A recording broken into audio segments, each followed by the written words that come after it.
Hello ಸ್ನೇಹಿತರೆ, ಇವತ್ತು ಕೆಲವೊಂದು ಟಿಪ್ಸ್ ಕೊಡ್ತೀನಿ.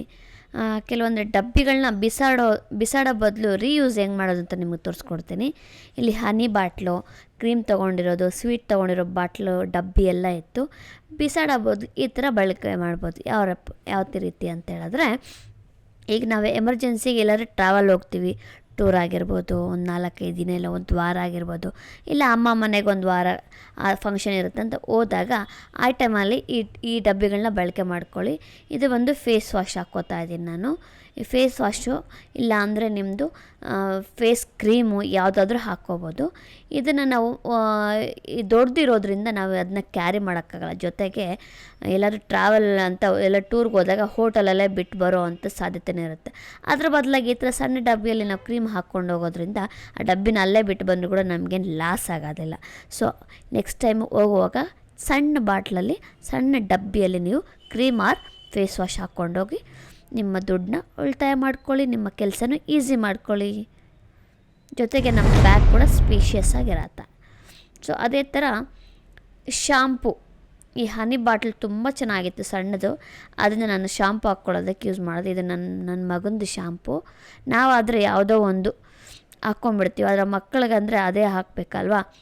ಈಗ ದೊಡ್ಡವರು ಕೂಡ ಸೆನ್ಸಿಟಿವ್ ಇರುತ್ತೆ, ಹೇರ್ ಫಾಲ್ ಅದು ಇದು ಅಂತ. ಅವರೂ ಒಂದೇ ಶಾಂಪು ಯೂಸ್ ಮಾಡೋದ್ರಿಂದ ಅವ್ರಿಗೂ ಅದೇ ಥರ ಶಾಂಪು ಬೇಕಾಗತ್ತೆ. ಆ ಟೈಮಲ್ಲಿ ಈ ಥರ ಬಾಟ್ಲಿದ್ರೆ ಅಂತೂ ನಿಮಗೆ ತುಂಬ ಯೂಸ್ಫುಲ್ ಆಗುತ್ತೆ. ನೋಡಿ, ಇಷ್ಟು ಶಾಂಪೂನ ಒಂದು 4-5 ಟೈಮ್ಸು ನಾವು ಯೂಸ್ ಮಾಡ್ಬೋದು ಆರಾಮ್ಸೆ.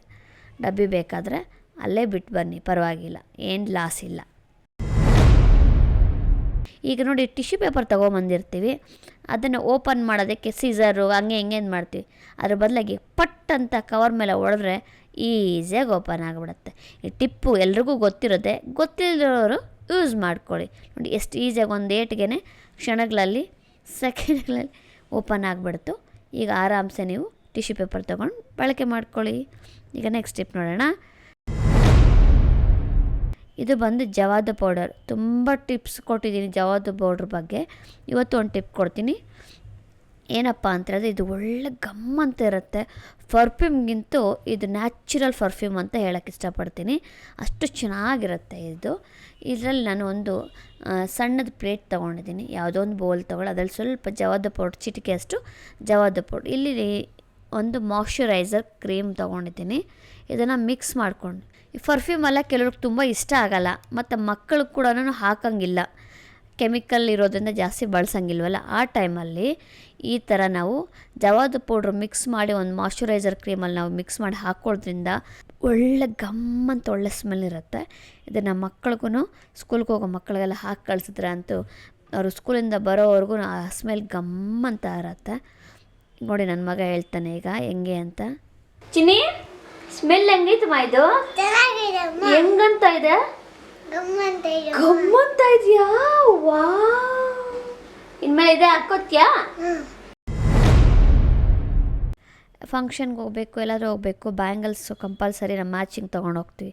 ಅದರಲ್ಲೂ ಈ ಗಾಜಿಂದು ಡಿಸೈನ್ ಬಾಳೆಗಳಿದೆ ಅಂದರೆ ಒಡೆದೋಗ್ಬಿಡುತ್ತೆ ಅನ್ನೋ ಟೆನ್ಷನ್. ಹೆಂಗಪ್ಪ ಇದನ್ನು ಕ್ಯಾರಿ ಮಾಡೋದು ಅಂದರೆ, ಮನೆಯಲ್ಲಿ ಯಾವುದೋ ಒಂದು ಸ್ಟೀಲ್ ಬಾಕ್ಸ್ ಇದ್ದೇ ಇರತ್ತೆ. ನಾನಿಲ್ಲಿ ಹೊಸದ್ದೇ ಯೂಸ್ ಮಾಡಿಬಿಟ್ಟಿದ್ದೀನಿ, ಹೊಸದ್ದೇ ಅದಕ್ಕಂತ ಇಟ್ಬಿಟ್ಟಿದ್ದೀನಿ.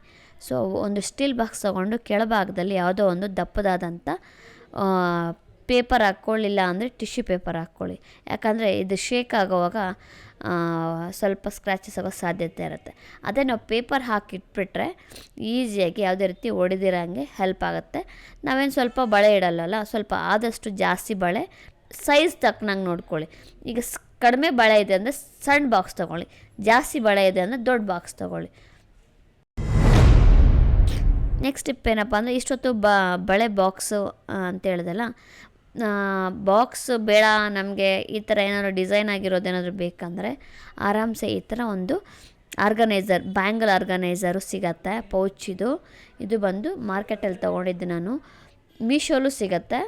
ಆದರೆ ನೀವು ಡೈರೆಕ್ಟ್ ಮಾರ್ಕೆಟ್ಗೆ ಹೋಗ್ಬಿಟ್ರೆ 50 ರುಪೀಸ್ಗೆಲ್ಲ ಆರಾಮ್ಸೆ ಸಿಗತ್ತೆ. ಮೀಶೋಲ್ಲಿ ಒಂದು 80-100 ರುಪೀಸ್ ಇರುತ್ತೆ, ಆದರೆ ಮಾರ್ಕೆಟಲ್ಲಿ ನಾನು ಇದಕ್ಕೆ 50 ರುಪೀಸ್ ಕೊಟ್ಟೆ.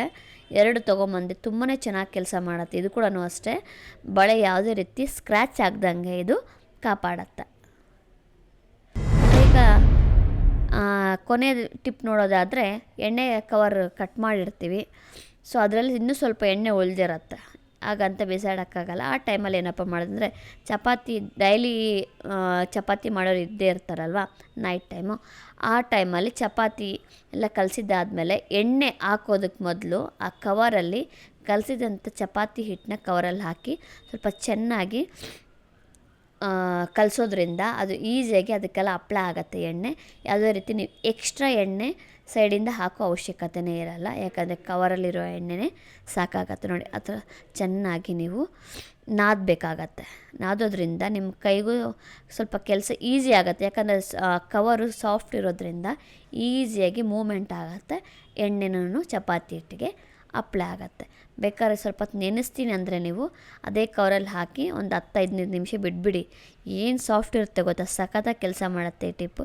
ನೆಕ್ಸ್ಟ್ ಟೈಮ್ ಚಪಾತಿ ಮಾಡುವಾಗ ಎಣ್ಣೆ ಕವರ್ ಕಟ್ ಮಾಡಿದಾಗ ಬಿಸಾಡೋಕ್ಕೆ ಹೋಗಬೇಡಿ, ಈ ಟಿಪ್ನ ನೀವು ಬಳಸ್ಕೊಳ್ಳಿ. ಸೊ ಸ್ನೇಹಿತರೆ, ನೋಡಿದ್ರಲ್ಲ ಇವತ್ತಿನ ಟಿಪ್ಸ್ ಇಷ್ಟ ಆಗಿದೆ ಅನ್ಕೋತೀನಿ. ಇಷ್ಟ ಆಗಿದ್ದರೆ ಲೈಕ್ ಕೊಡಿ, ಯಾವ ಟಿಪ್ ಇಷ್ಟ ಆಗಿದೆ ಅಂತ ಕಮೆಂಟ್ ಬಾಕ್ಸಲ್ಲಿ ಕಮೆಂಟ್ ಕೊಡಿ. Thank you very much.